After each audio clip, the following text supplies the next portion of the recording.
everybody, it is Kaylee. I am back with another interview. I've really been enjoying doing interviews on my channel, and I am starting to interview different types of resellers. So I'm looking for, some different perspectives on things. And I was lucky enough to be introduced to, is it pronounced Hansel? Hansel? How do you pronounce it? It's the first one, Hansel. Hansel. Just introduced to Hansel. This is the first time we're actually meeting virtually.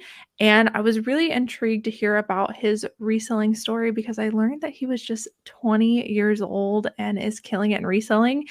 So we're going to get into some of those topics today. But just really quickly, Hansel, did you want to introduce yourself to everybody? Okay.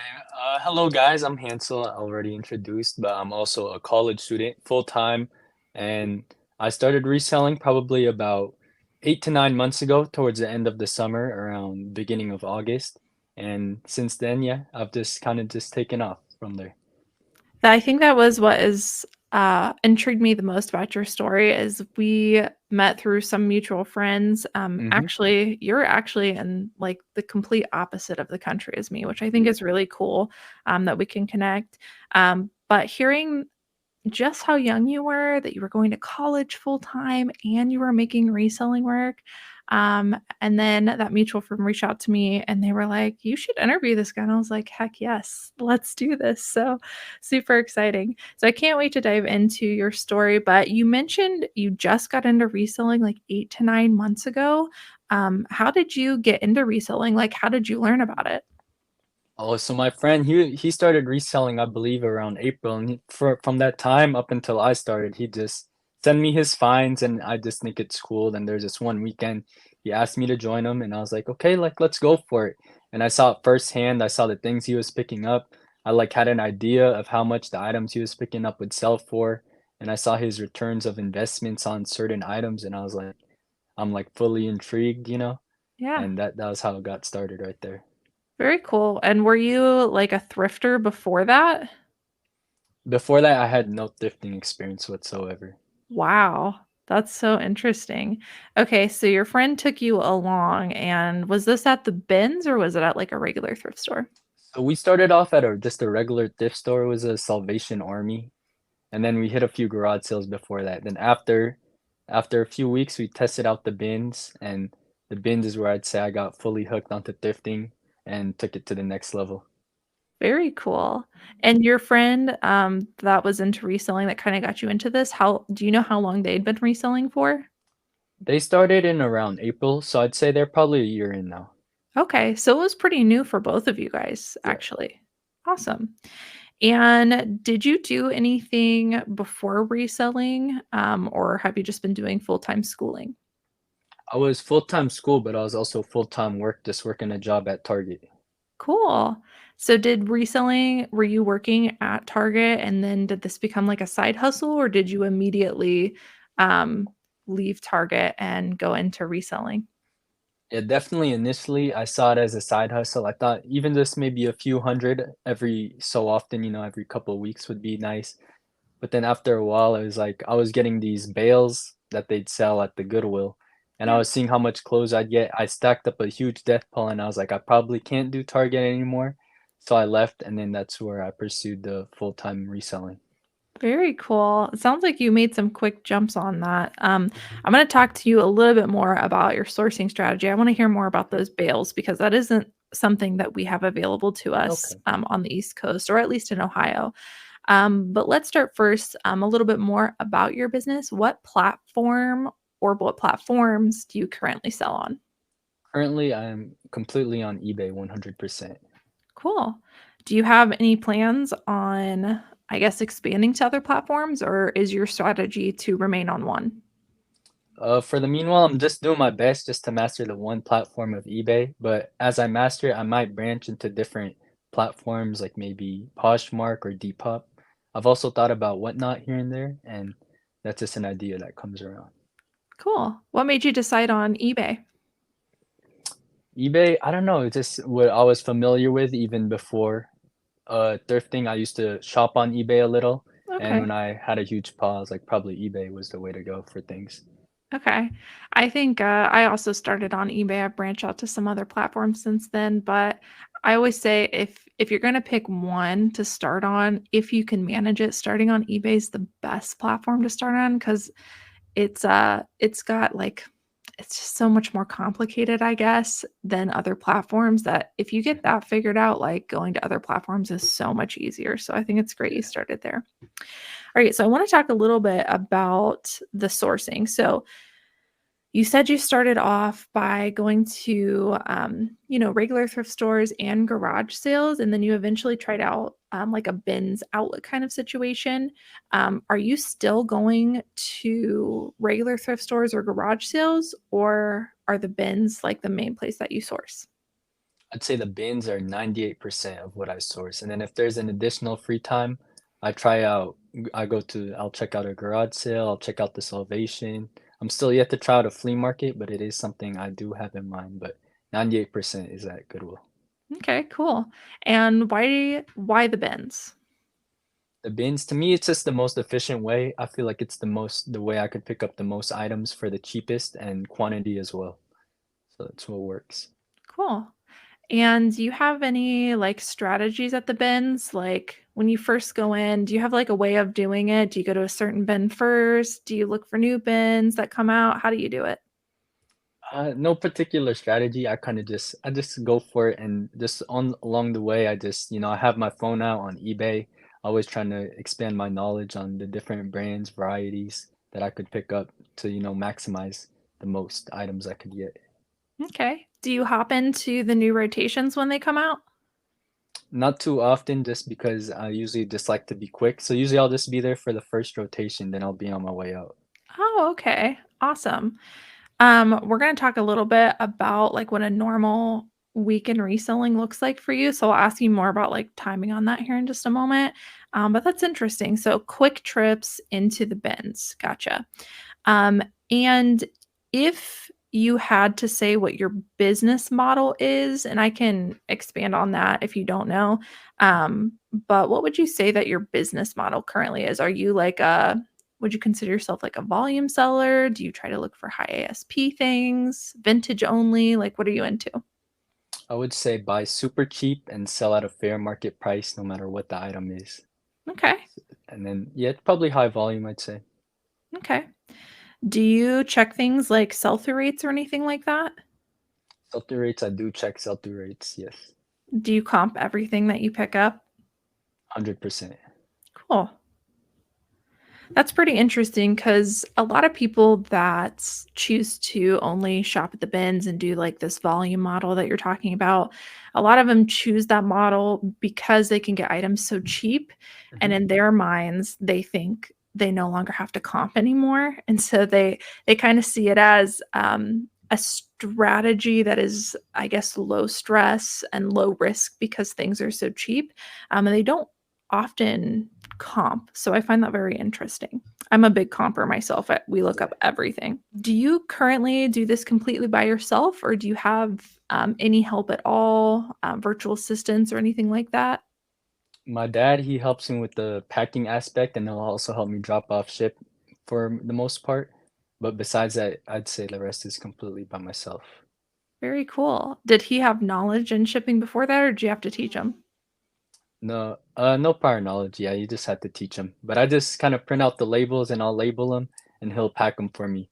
And yeah, Awesome. Well, that's a super nice dad. Do you think he'll ever get into it any more than just the shipping? I don't think so. I've asked him, and he wasn't too interested. Okay, shipping's enough. Okay. How many hours a week would you say that you work? Because you're not only doing the reselling, you're doing full-time school too. So about how many hours on average per week, if you had to guess, do you put into reselling alone? I'd say about 40 to 48 hours a week, but that's working all 7 days as well. Okay. So you're working, if you do reselling, you're trying to do it every single day. Is that correct? That's true, yes. Okay. So you don't set any days off for yourself or anything like that?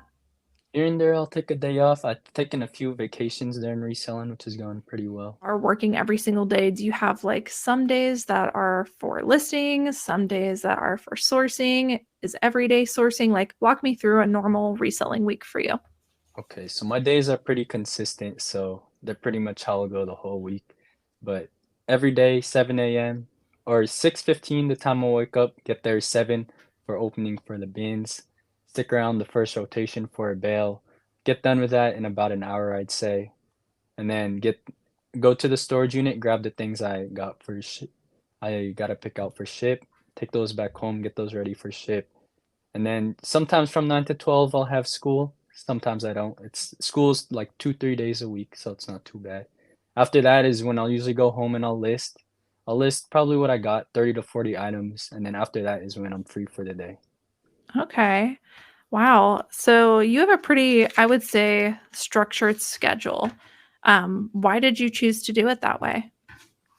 I just love the consistency of being able to do the same thing every day and having the same routine. So that's what worked for me. Awesome. Well, we're going to talk about, as long as you're open to it, talk about some of your numbers here in a little bit. But I would say that your consistency is paying off. So how do you stay organized? Because you have your routine schedule. Are there some other things that you do to stay organized? For organization, I have a very simple method. I just number off my plastic bags, 1, 2, 3, 4, up until where it is at right now. I have 104 bags tallied off. I have um, little aisles in my storage unit, so I have them all, they're all well organized. I could find every bag very easy. Then I just put it in the SKU when I list an item, what number bag it's in, and when it sells, I'm able to pick it out, do that method right there. So you mentioned you have a storage unit. Are you having to you said you're listing at home, right? But your items are Yes, stored at your storage unit. Is that correct? yes, So when yes. you're listing at home, is it like a start to finish process? Are you doing everything up until putting like the SKU sticker on the bag and then putting it in a box? And then do you transport those boxes or how does that work? So my bags, they're just black, big black like trash bags. I just kind of Okay. list the item and then I put it in the bag. And then once I feel the bag like emptying up a little, I know I could refill it. I'll re-grab it again and then refill it up and then just so on, so on. Okay, cool. I have the same at least nearly the same inventory method with just the numbers 1 through however long it takes, and I found that to be the best. It's been a game changer for sure. Do you happen to know who, like, your core customer is? So, you mentioned, you're looking things up, you're pretty much, from what I can tell, picking up stuff, really anything as long as you can flip it for decent money, but do Yeah. you have, like, I guess maybe if you don't have a niche, is there like a certain category that you're passionate about? Like, do you sell women's clothing at all, or is it just men's? I sell both men's and women's. Well, Originally, when I started, I was getting into vintage, but once I actually got into thrifting, I was like, there's no way I could leave all this stuff behind. And I just ended up wanting to learn everything. oh, very cool. Is there a particular like core customer that you think that you have? Like, if you had to say, like, this is my customer where I sell the majority of stuff, is it like a younger crowd, or is it just like you're selling to everybody? Yeah, just everyone. We have everything in store. I feel like that could range from all sizes, all different styles, young, old, any generation. I feel like we have something for you. Cool. And is it just clothing, or do you do any hard goods or anything like that? Yeah, just clothing for the most part. Do you do shoes? Very seldomly I'll find a pair of shoes, but that's very rare, probably 0.1% of the sales I've made. They're a lot of work. Yeah. For sure, especially if you're getting them out the bins and stuff. Well, before we move on, to some of your numbers, tell me a little bit more about these bales. So you're calling them bales. Are they like actual, like I'm thinking of like bales, like wired bales, or are they like traditional Goodwill outlet bins where they come out rolling? They're like these big cardboard boxes that are just filled with clothes all the way up until the top. If I had to guess, they're probably like 1,000 pounds worth of clothes that you just pick through. Yeah. So Trash Pandas, our mutual friend, has sent me a couple pictures of those. So when you said bales, that's what I was picturing. And Mhm. I've talked to them about that before. And I'm like, man, those have got to be so hard to dig through. I'm not sure if you've seen like Goodwill outlets, like kind of where we Mhm. live, but a lot of them are rolling out in like Yeah. in bins, which saves your back a little bit. So I'd Mhm. imagine it's pretty difficult to dive into those bales. Like how do you get to the bottom of them, or do you get to the bottom of them? Do you just kind of skim the top? Oh, you gotta dig. So I feel like, you gotta get all the way down to the bottom. Once you get close to the bottom, you could tip over the box to check what's at the bottom. Then they have an empty bill as well, where the things you don't want, the rejects, you just kind of throw them on the other side. Oh, okay. I didn't know that. That's cool. That's so interesting. I just thought that all Goodwill outlets were the same, but turns out not. I feel kind of happy that we don't have the bales here. Mhm. All right, let's dive into some of your numbers. So, you said that you are working about 40 to 48-hour weeks. You're trying to touch your Yes. business pretty much every single day, but you're also going to school full time. And that's just, it's a lot of work. You said that you're pretty consistent in what you do. So, let's talk about how many items like you're moving per week or per month. How do you know how many items like you're trying to list per day, or do you have like a set number? I'd say on average, listing about 35 to 40 a day. That's awesome. Okay. And do you have like a set number in mind as a minimum, or you just as much as you can get done within your time? I try to list everything I get same day, so I don't Oh, wow. accumulate a death pile. Yeah. Very cool. You must really have your processes down. I'm gonna ask you about timing here in just a second. As far as like so you're bringing in all of those items, you're trying to list them the same day. Do you know about how many like items that you're actually selling in like a week or a month or even like on average per day? Yeah, on average per day, it's about probably 20 to 24 sales. I'd say about 150 to 160 per week. Awesome. You're killing it. Thank All you. right. And a question I know a lot of people are going to ask, do you know what your average either weekly or monthly or 90-day gross sales are Gross sales are 55,000 is what it'll pop up as on eBay. for your 90-day total? Yeah, 90-day totals at 55,000. That's incredible. And you did it within, like, less than a year too, like, that's insane. That's just also a testament to, your strategy with the structure of your day and being consistent, like, it's definitely working for you, so that's awesome. Do you know what your average cost of goods is? So average cost of goods, a bale is $60. I'd say you get about 7 to 10 a week. So that'd be about 420 to 600 a week on cost of goods. Okay. So, are you saying make sure I understand, and I know the viewers are gonna ask, are you saying that you have to purchase the entire bale? Yes, the entire bill. $60 flat rate fee. Okay.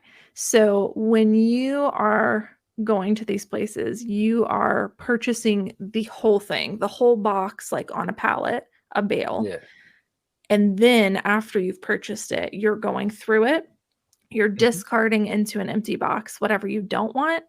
What happens to the items that you discard? The items that you discard, I'm actually not too sure. I think they just dispose of it. I heard they sell it to like different oil companies. I might be wrong, but they Okay. just want the fabric? All right, but you don't take it home. They take it Yeah, back. you're allowed to just leave it there. You don't have to. You only take home the things you want. Okay. How many like out of because I'm just having a hard time visualizing this only because I've never done that. Obviously, it's fascinating. But let's say like a bale comes out. Would you say that you're like what percentage of that bale do you think that you're keeping? Is it like 10% you keep, 50% of it you keep? Like what would you say?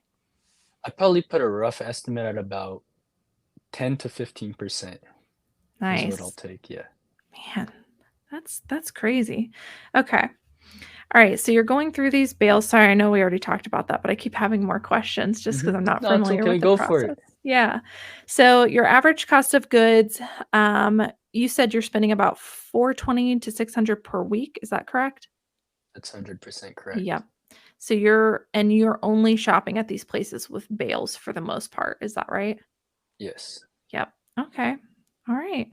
And what about your average sale price? Do you know what that is? Average sale price I'd say is about 23 to $24. What I'm getting paid out by eBay on average, I believe, is about 16 to $17 per item I sell. It's also really great for a bins model too, the average nets that you're making per item. And do you know about how long it takes you to list an item start to finish, like including photos and typing everything in? Yeah, I'd say about 4 to 6 minutes. Okay. I was gonna say it would have to be pretty quick because you're listing, you said 35 to 40 a day, and you're doing that every single day. And it does seem like you're like super structured, and you have a regimen down. So I was guessing you're probably going to be pretty fast. We give our employees, just for a frame of reference, we give our employees 8 minutes total per Hmm. listing.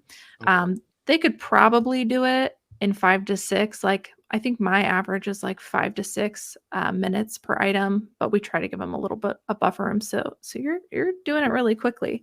Do you include measurements or anything like that in your listings? Yeah, so it's about probably 6 to 8 pictures a listing with measurements, and then obviously if there's flaws in the garment as well. Yeah, cool. And are you doing any kind of background removal or like what's your photo process look like? Is it flat lay, hanging? Just flat lay on a hardwood floor. Okay, awesome. Man, just really got it down. I'm very impressed. All right.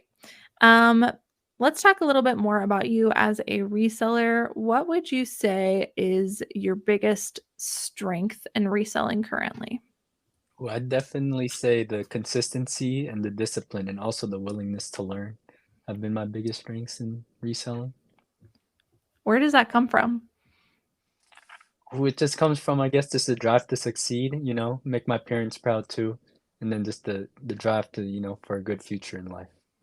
That's awesome. Not a lot of people have that, especially at such a young age. So, very awesome that you learned that early on in life.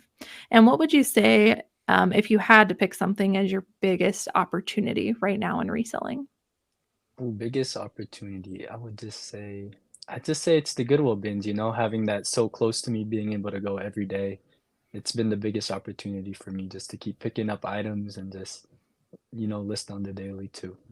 Okay. Is there anything that you're currently struggling with in reselling? Currently, I'd say no. No? And are there some common problems, that you have frequently faced? Maybe you're not facing them right now, but over, about a year's time of doing reselling, are there any problems that you frequently faced?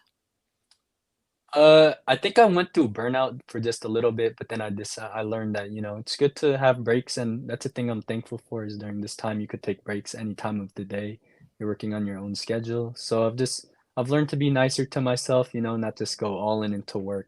And if I need to take a break, it's okay. And to Yeah. me, that's just the best part right there Yeah. about reselling. I think burnout is a common thing, especially for someone who is so disciplined because you're doing it every single day and you don't take breaks from that, which can be a Hmm. great thing, but burnout can definitely happen. If someone came up to you and they were telling you that they were thinking about wanting to be a reseller, kind of similar to like your friend kind of inviting you into reselling, what advice would you give somebody looking to get into it? I would just say consistency, having the willingness to learn.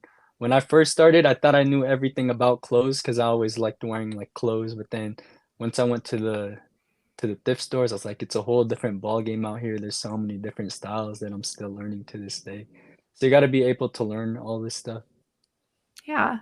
We talk about that a lot on the channel. Everybody goes through that when they first start reselling. Because it's like you think the brands that are popular are the brands you see everybody like wearing on the Hmm. everyday. Like for me, like people around here love Under Armour, but I really struggle to sell it depending on, which piece it is. Hmm. What brands did you think were popular when you first started that you realized It weren't? it was all like the streetwear brands that I was wearing. I was like, like oh, like Bape and Supreme, those were the items I liked. I was like, those are probably the ones, you gotta look for. Then I have sisters, so I was like, Lululemon and Yeah, just brands like that, which do sell, but that's not the whole gist of it. When you go into a thrift store, there's such a large variety of different things right. that you gotta look for. What are your favorite brands to sell?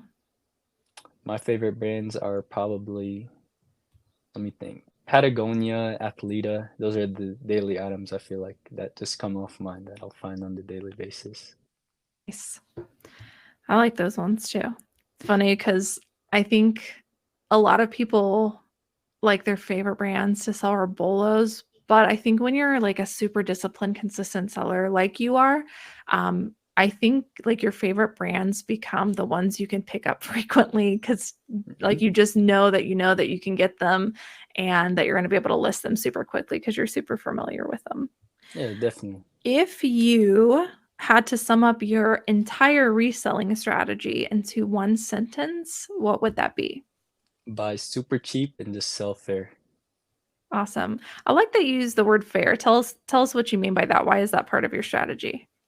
Fair is just, I feel like I undercut the market just a little bit just to make it more appealing to a buyer. Where if there's search results, I like to be the one that's most appealing, just to, which I think improves sell-through rate, and gets things out fairly quick. Yeah. How much would you say that you undercut? Is it like, do you have like a number in mind, like a couple dollars, like a certain percentage? Usually on like a $20, $30 item, I'll try to undercut just maybe $2 to $5 off Smart. already a sold listing as well. Yeah, smart. And do you have any current goals for your business? Current goals is just keep expanding, try to get my sell-through rate closer to what I'm listing. Right now, I'm listing maybe 35 to 40 days, selling 20 a day. So I'm just trying to get my sell-through rate where it's closer to what I'm actually listing. You're aiming for that reseller nirvana. Do you have any mentors that you follow? I watch Tekken Sports on YouTube. He's been a big help. And then I watched a few of your videos before hopping on here, and they've been pretty helpful. A lot of bolos I'm keeping in mind watching from your videos, and then just a lot of people I'll follow on Instagram just to get my feed going on the thrifts. Cool. I had a feeling that you probably watched Tech and Sports just because you guys' models are very similar. And again, just that discipline and that drive. And I think that's great. Where do you see your business in 5 years? Do you have any long-term goals or do you think you'll still be doing it 5 years from now? 5 years from now, I just see continually keep increasing volume, and then if I get to that point where I could have a warehouse and then also have a team of employees, that'd be the goal. Just keep increasing volume as much as I can, definitely. Awesome. Yeah, I meant to ask you because it's not very common for somebody that's like not even a year in yet to already have a storage unit. Like, when did you get a storage unit and what made that decision? What made oh man, my room was just, it was packed with clothes, and my dad, he wasn't too happy with it, so I told myself the next step is just to get a storage unit. Yeah. So, did that happen pretty early on, like month one? Yeah, month two. So yeah, very Nice. early. Okay, cool. Well, we are towards the end. Is there anything else that you wanted to add? Maybe advice or things we didn't mention that we didn't get to talk about here today? Nothing else. Okay. Do you have any social media links, anywhere people can find you? My social media link is just my personal. It's Hansel underscore Martinez with two Z's. Well, I super appreciate you coming on today. I so appreciate you just sharing your perspective. I think you're doing great things at such a young age, and I really hope you continue with the discipline and the Hmm. consistency because you are just absolutely killing it. And I think you're going to be an inspiration to a lot of people. I have a lot of younger people on my channel that are doing or trying to do similar things as you. You know, going to school, doing this at the same time, and I think it's just really a testament as to how much you can actually accomplish as a solo reseller. So thank you so Hmm. much for coming on and sharing Yeah, that with us. thank you so much for having me on too. This means a lot to me, especially I'm still fairly new, so it's like, this just it's hard to grasp that this early on I'm being noted. It's Yeah. it's pretty crazy. Yeah. Awesome. Well, thank you so much for coming on. Yeah, thank you. Thank you to everybody who watched the interview. I'm sure you guys are going to have a lot of questions for him. Go ahead and put your questions down for him down below. And if you guys have enough questions, maybe I will convince him to come on for a second interview and we can dive in a little bit deeper into his business. I'd 100% be down for that. Thank you for having me once again. All right. Thank you. We'll see you guys Thank later. you. Yeah. Bye. Bye.